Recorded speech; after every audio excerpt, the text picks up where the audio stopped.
it is so important for us to walk in the timing of God. Because unless we learn to walk in the time of God and the timing of God, we'll not be able to glorify God fully. See, Jesus, while he lived on this earth, he walked in the perfect timing of God. He came to this earth in the right time. And when he started ministering, he said, the time of God's kingdom realm has come. And every time he moved in the walk in the will of God, even when his mother requested him the situation in Cana, he said, my time has not come. And in John chapter 2, in John chapter 7, when his brothers wanted him to go to the feast, he said, for you, any time is good, but my time has not come. When he went to raise Lazarus from the dead, he was walking in the right timing of God. And the right time, it is written in certain version, he went to Bethany. It was God's will that he should be there after 4 days, not while he was sick. His Lazarus' sisters wanted him to come while he was sick. So they said, if you'd have been here, my brother wouldn't have died. And when he died, Jesus immediately didn't go, waited 2 more days. And then he walked to Jerusalem near Bethany, and he raised Lazarus from the death at the right timing, right God ordained time. So we see in Jesus' life, he walked in the timing of God, in the will of God, and we cannot actually walk in the time of God, the timing of God, without walking in the will of God. And we cannot walk in the will of God without walking in the Spirit of God. And I don't think so we are able to successfully walk in the Spirit of God all the time if we have not learned to stop wasting time. I think first step that we need to take is stop wasting time. As long as we waste time, use time for so many things that are not glorifying God, those things that are not benefiting to us, I don't know if we'll be able to lead by the Spirit all the time. Because why God's Spirit will lead us when we are not cautious about time, when we use our time for the things that are not really important. If we have to walk in the Spirit, we have to pause. We have to think that this time that we have today, what we really want to do. When we have a great desire in our heart that we want to use the time for His glory, for His kingdom, then the Spirit of God will come upon us and empower us. Or other ways, when we truly walk in the Spirit, we are able to overcome the wasting of time. In the context of Ephesians chapter 5, where Paul is writing, be very wise, do not be unwise, from verse 16 onwards. Make most of every opportunities. Make most of every opportunity. Do not be foolish. Get drunk in the Spirit. Do not get drunk in the wine, which leads to debauchery, but be filled with the Spirit.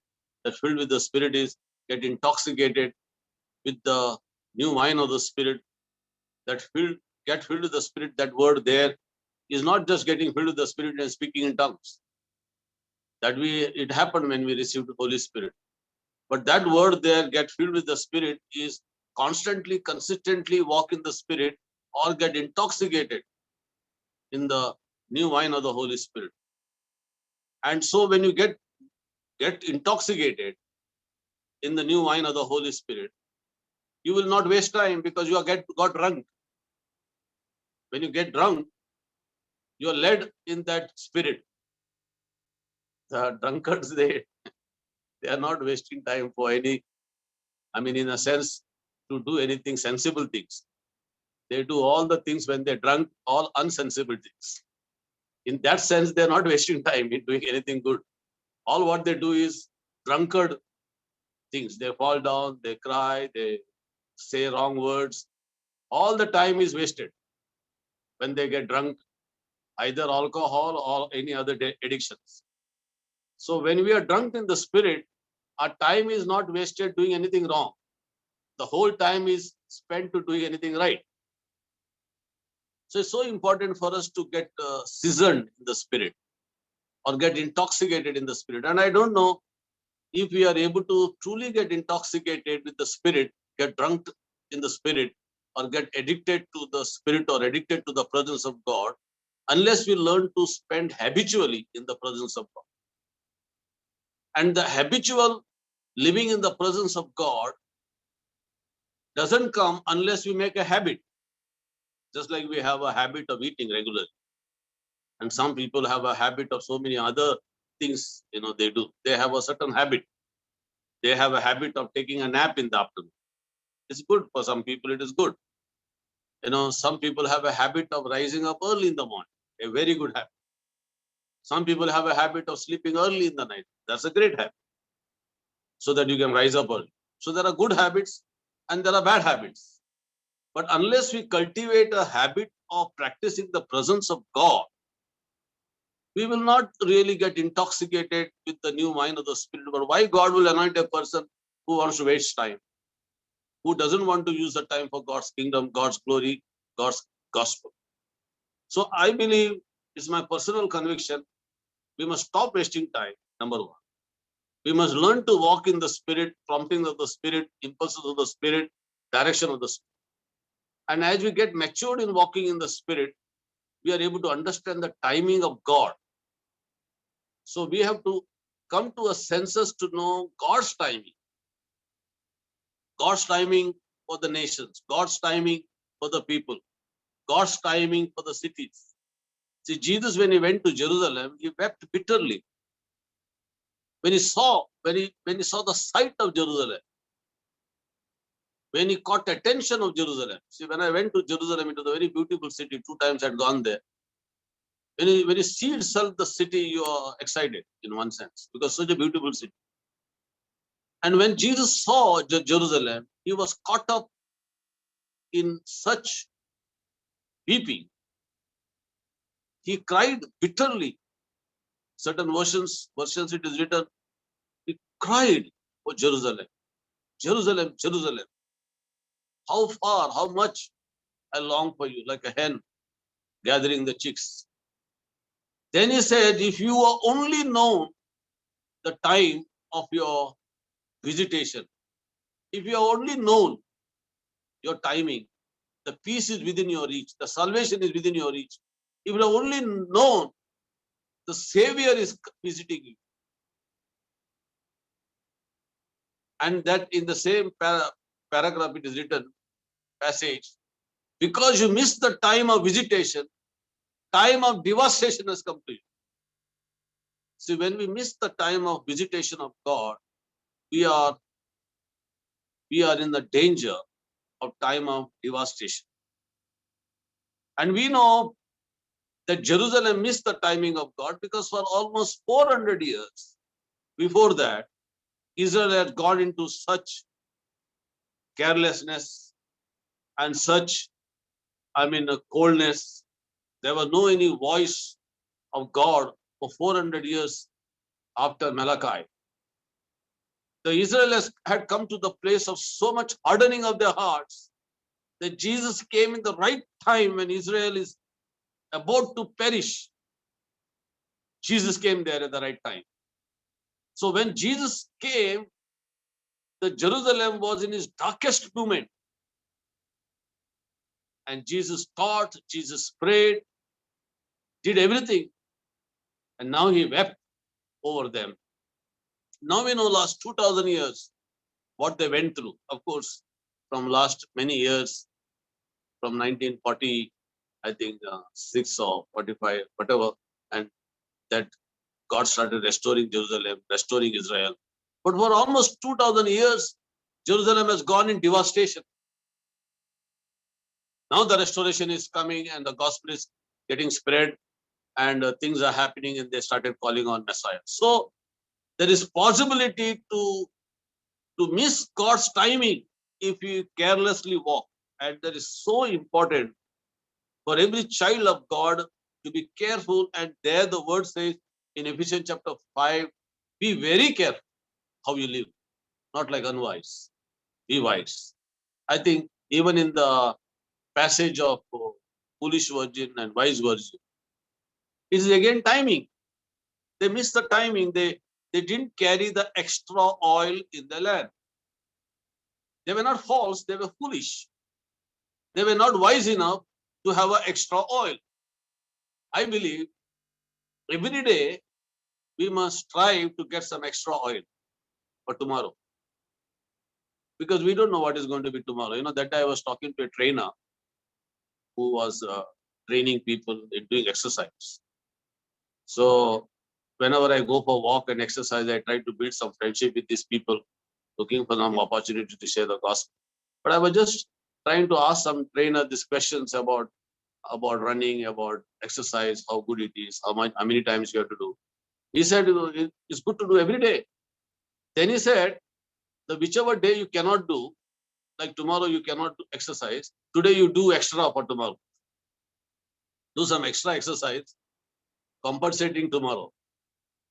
And if that is true in a exercise, I don't know how much. Some people say we should do every day. Some people say 5 days, 4 days, whatever it is. Walking, exercise is good for body. If people in the world, they try to do something extra today so that they can compensate tomorrow. We also know in the field of business, people when they want to take a break next day, they try to do something more this day, or they work late night because tomorrow is a holiday.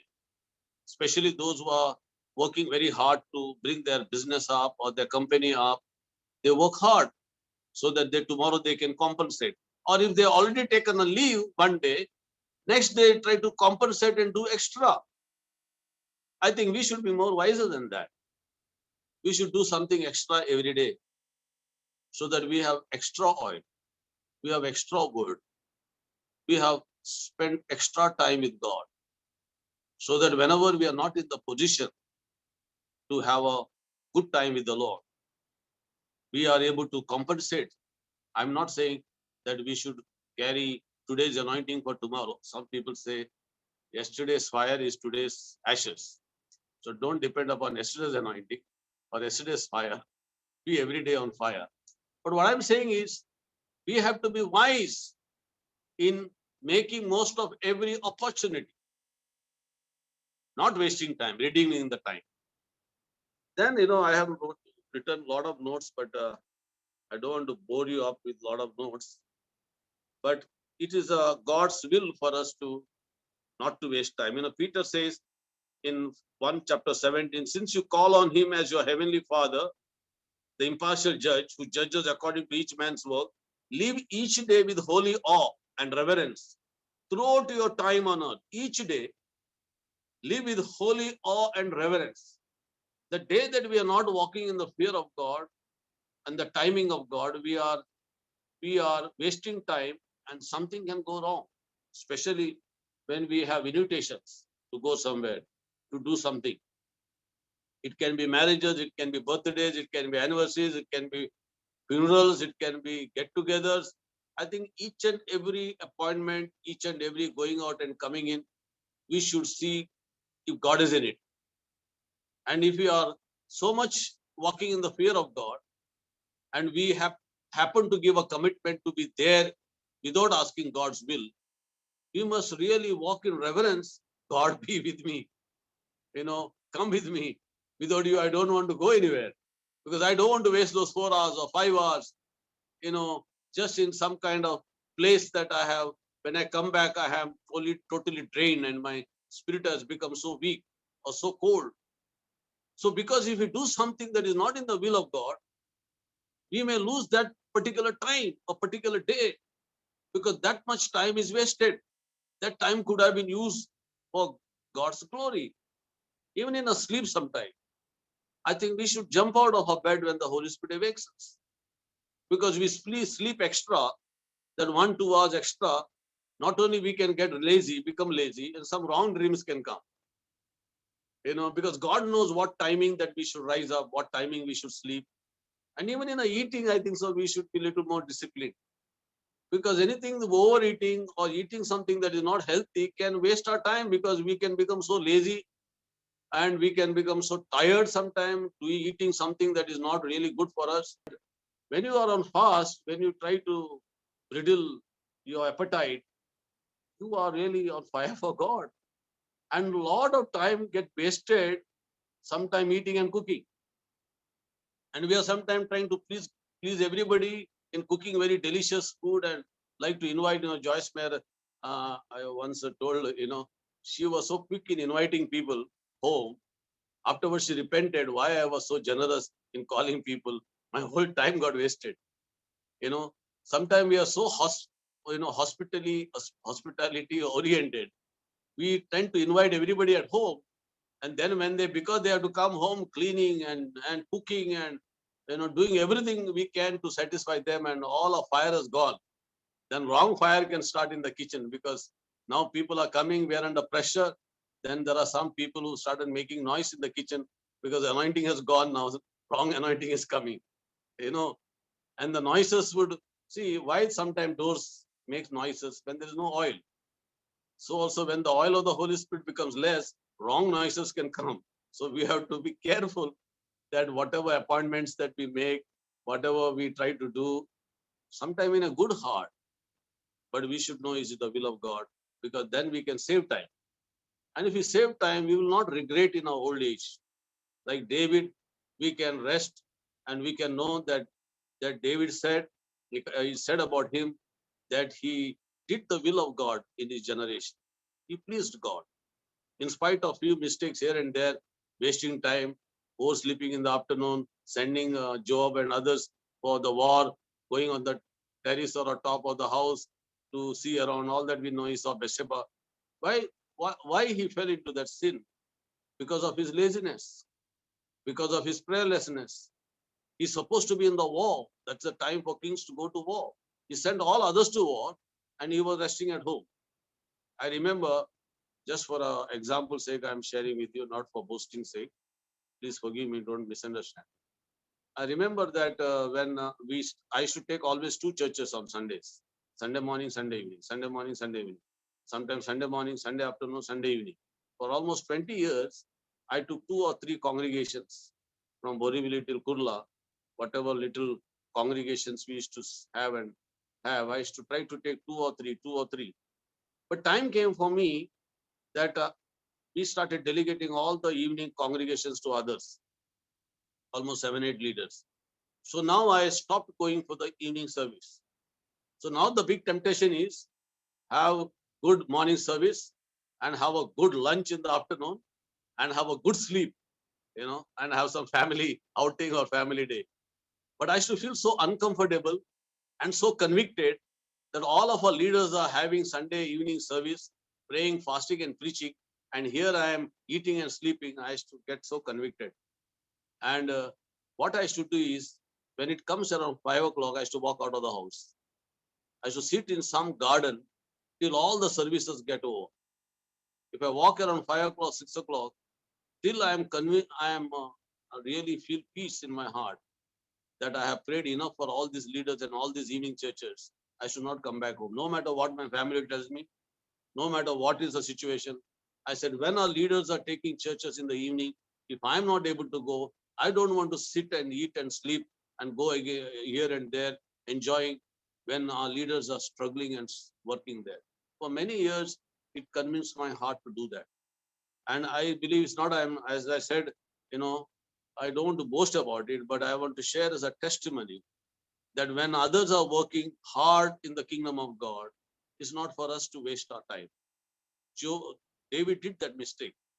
He sent his commanders to fight and he sat in the house having wine. Why we say he had a wine and a delicious food? When he called Uriah back to put his sin under the carpet, what he gave to the Uriah? Delicious meal and wine to drink, so that he can get drunk and go and sleep with his wife and his mistake could be covered up. That means that is what he was doing that time. He was eating such, meals and having such delicious meals and such intoxicating wine that he might have drunk and slept and then got up and then saw Bathsheba, and his heart was so cold that he immediately called her and slept with her, and all that blunder happened. Then murderous thought came into his mind. First he wanted to compromise, and he wanted to put his sin under the carpet.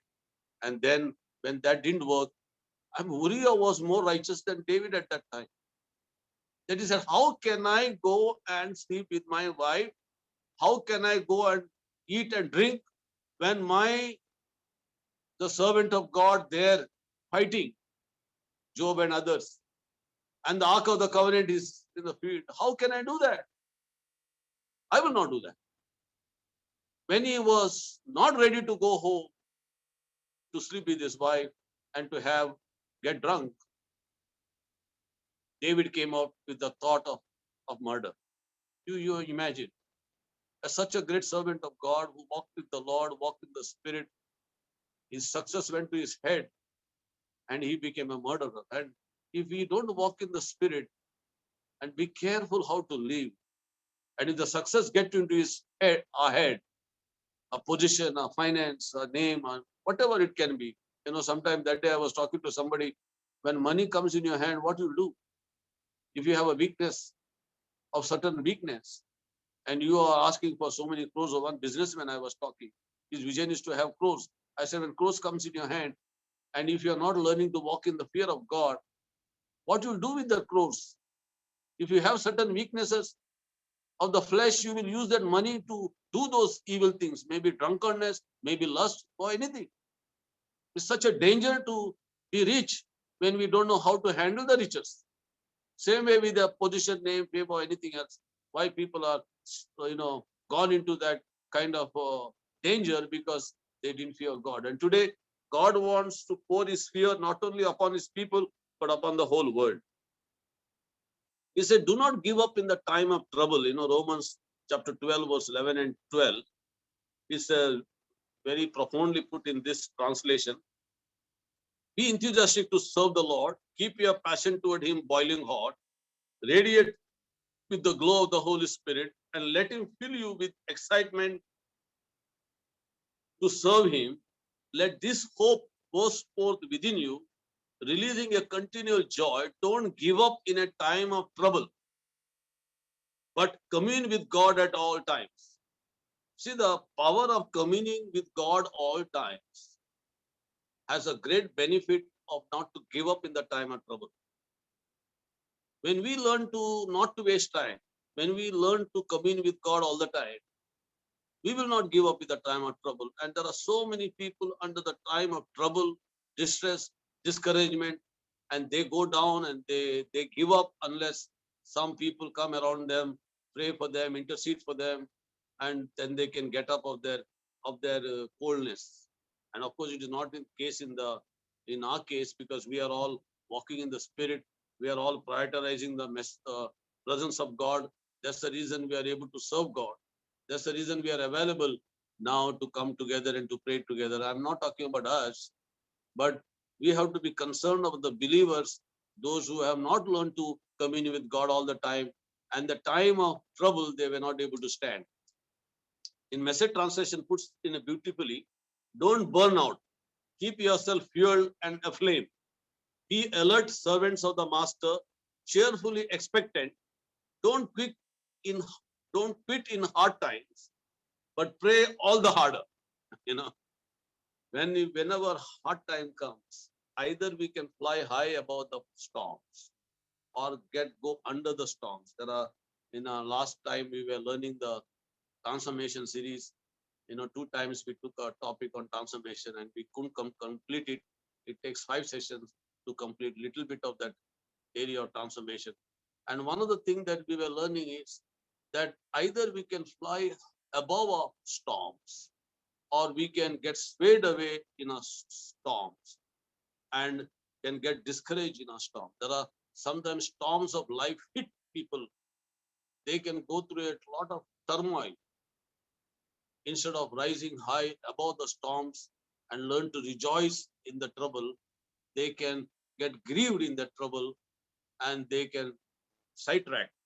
When the Bible says, run the race with perseverance marked out for you, throw away everything that hinders you and sin that easily entangles you. The throwing away is actually an arrow tip that has grieved your heart.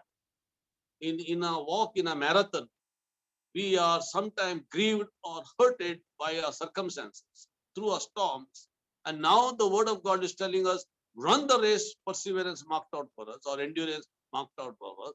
Throw off everything that hinders us is actually in original, throw off that arrow tip that has hurted you. We also learned that, in the 9 spices that the Shulamite woman is sprouting in Song of Song 4, the last 2 spices are, one is myrrh and one is aloe. And the myrrh and aloe is the eagle wood that brings healing to our hearts. It is the one who have the spice or sprouting the spice. Myrrh is a suffering love of Christ, that we embrace that. And aloe is a spice that is a healing balm that gives us victory to overcome our hurts and pains and fly high above every storms.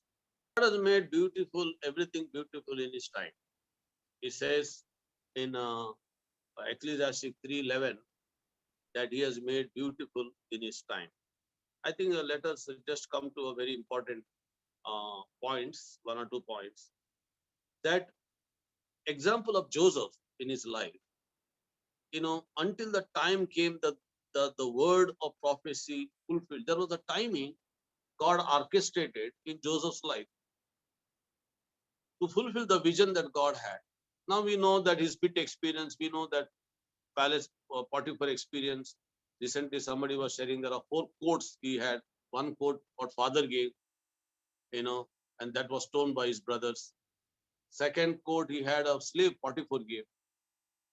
Third coat he had is of in the throne when he became prime minister, but before that third coat he had was in the jail. He had a coat to wear in the jail. But all these different 4 coats he wore. But everywhere God strengthened him and God protected him, because nowhere is written that he was bitter in the situation. And how at the right time God brought him out, and he says, until the time that the word of prophecy fulfilled. I think in other version it is written, God's promise to Joseph purged his character until it was the time for his dreams to come true. There is timing in our lives. When God to lift us up, there are profound words that we see in Peter,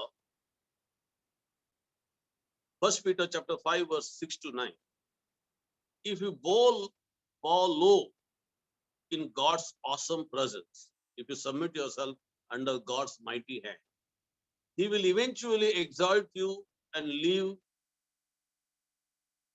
He will eventually exalt you as you leave the timing in His hands.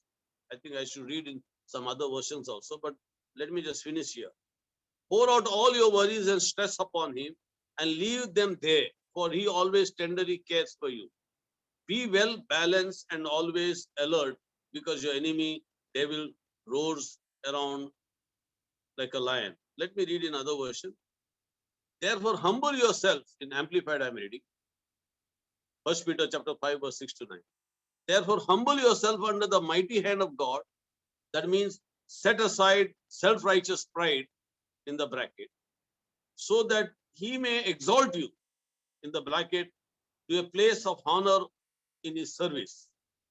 At the appropriate time, casting all your cares, all your anxiety, all your worries, all your concerns, and all to Him, because He cares for you. So, humble yourself under the mighty hand of God.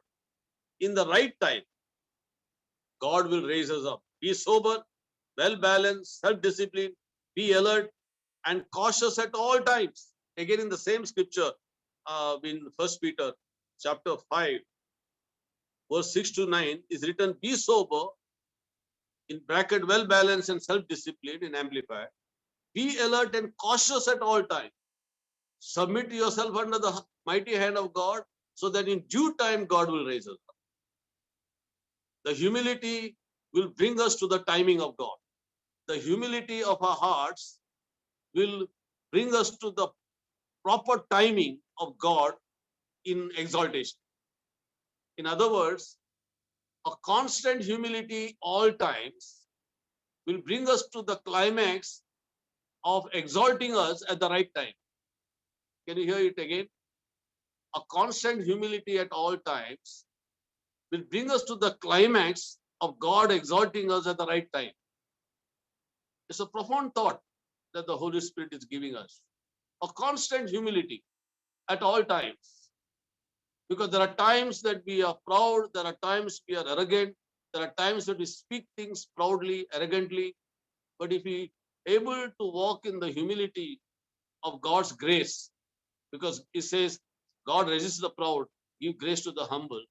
At the right time, He will exalt us. What a profound verse it is that God has given us, that we can be humble at all times, because if you walk in the Spirit every day, we're walking in the grace of God every day. And if you walk in the grace of God every day, God give grace to the humble and resist the proud. And if you walk in God's grace of humility every day, at the right time, He will exalt us to glorify His name through our lives. May God bless you.